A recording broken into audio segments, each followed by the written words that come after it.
In a community defined by subtle intricacies of personal interactions, my attention was drawn to a particular woman whose behavior served as a vivid illustration of attention-seeking drama intermingled with fragile self-validation. Her presence, though undeniably captivating in small doses, consistently disrupted otherwise pleasant social gatherings. Each time she entered a room, she transformed a scene of normalcy into a stage for contrived crises and overstated dilemmas. Observers around her noted that while she prided herself on being creative and even claimed a natural empathy, these qualities appeared interwoven with a desperate need for external approval.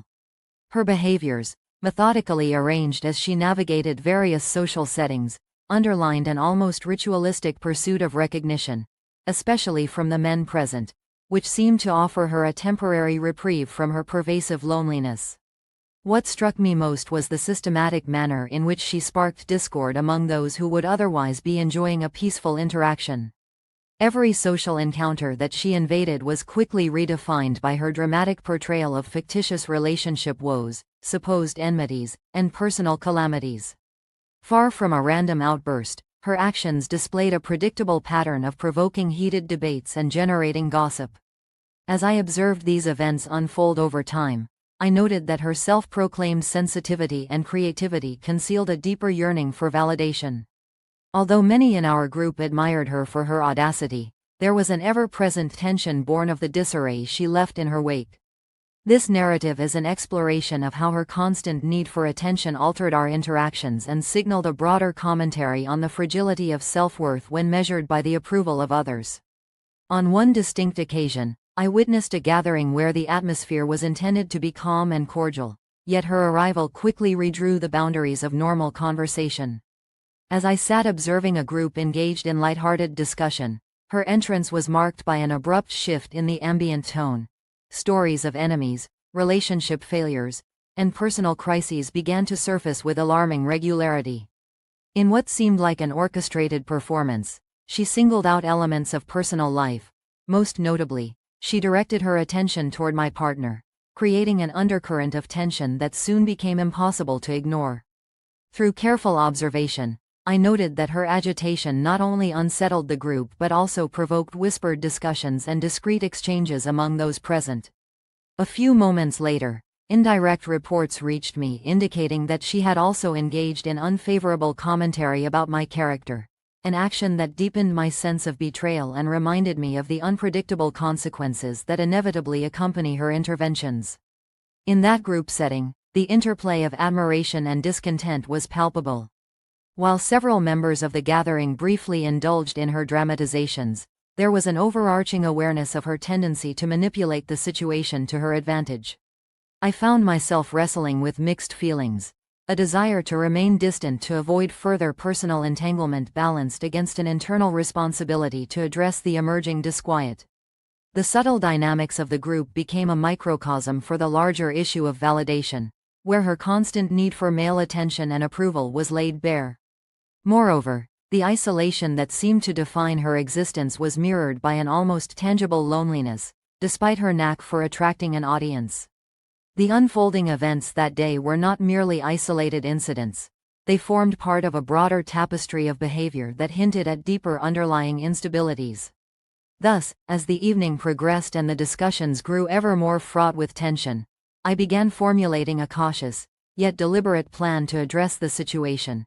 A plan that would soon draw upon clearly observed vulnerabilities in her character. In the wake of that memorable gathering, while processing the complexity of emotions swirling within me, an idea began to take shape.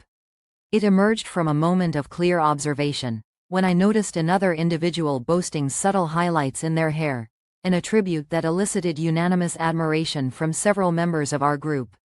This observation, combined with my understanding of the intricate interplay between appearance and self-worth, culminated in a deliberate, calculated plan. I noted that the woman in question carried naturally black hair, a quality that, under normal circumstances, demanded careful maintenance when subjected to chemical processes. Recognizing that her hair could not withstand rigorous bleaching without suffering damage, I devised a subtle course of action aimed at redirecting her impulsive behavior. The plan was straightforward. By extolling the virtues of blonde hair, emphasizing that the Summer 25 look was both modern and striking.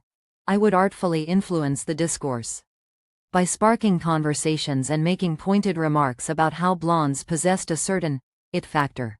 I intended to plant an idea in her mind. I deliberately engaged other members of the group, ensuring that my observations about the allure of a naturally lighter hair color were echoed by peers. In this way, I set the stage for her impulsive nature to ultimately work against her. I reflected on the irony of using her own characteristic tendencies as a lever against her, an approach that was as delicate as it was effective. My intent was not malicious but rather a measured response to a recurring pattern of disruptive behavior. As I prepared to execute this plan, I remained acutely aware of the responsibility inherent in manipulating social dynamics, and the potential risks such actions might incur. Nonetheless, the careful orchestration of this idea in response to her evident vulnerabilities formed the basis of what would soon become an unfolding drama. The day arrived when the circumstances aligned perfectly for my plan to come into fruition. At a subsequent gathering, as our group quietly mingled, I began interweaving the narrative about the distinctive appeal of blonde hair into natural conversation. I emphasized how a blonde tint could embody the modern ideal and infuse even the simplest appearance with a refreshing vibrancy.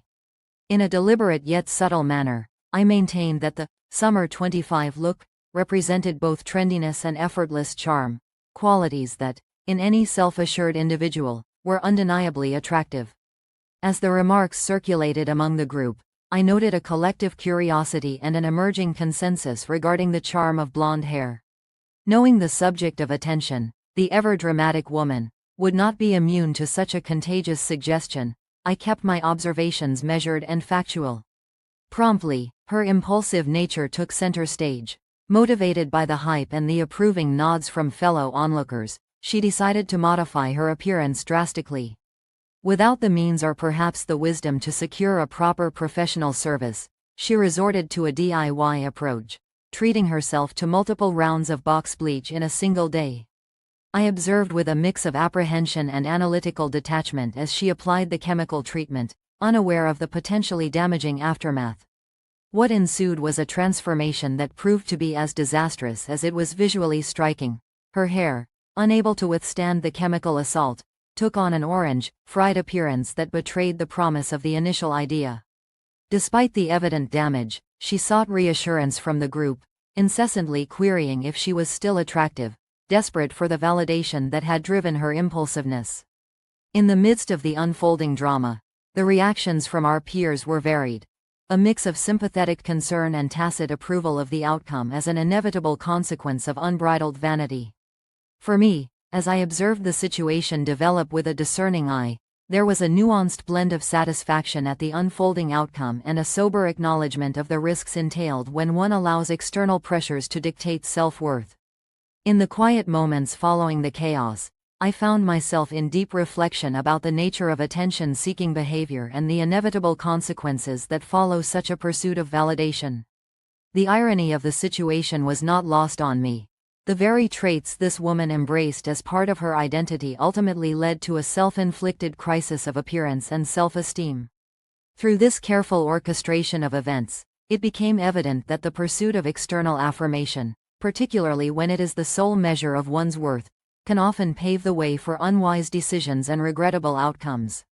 I pondered the delicate balance between genuine individuality and the desire for acceptance, contemplating how the subtle pressures of social dynamics can drive even the most confident individuals to jeopardize their natural attributes.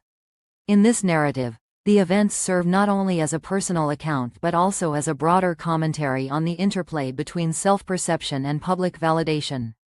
My actions, deliberate and calculated, stemmed from a need to restore equilibrium within our social collective, a balance disturbed by impulsive behavior masquerading as creativity. As I conclude my account, I am mindful of the lessons imparted by this episode, that genuine self-worth must not be measured solely by the external accolades one receives, and that the fragile interplay between appearance and identity can, when tampered with, lead to irreversible consequences.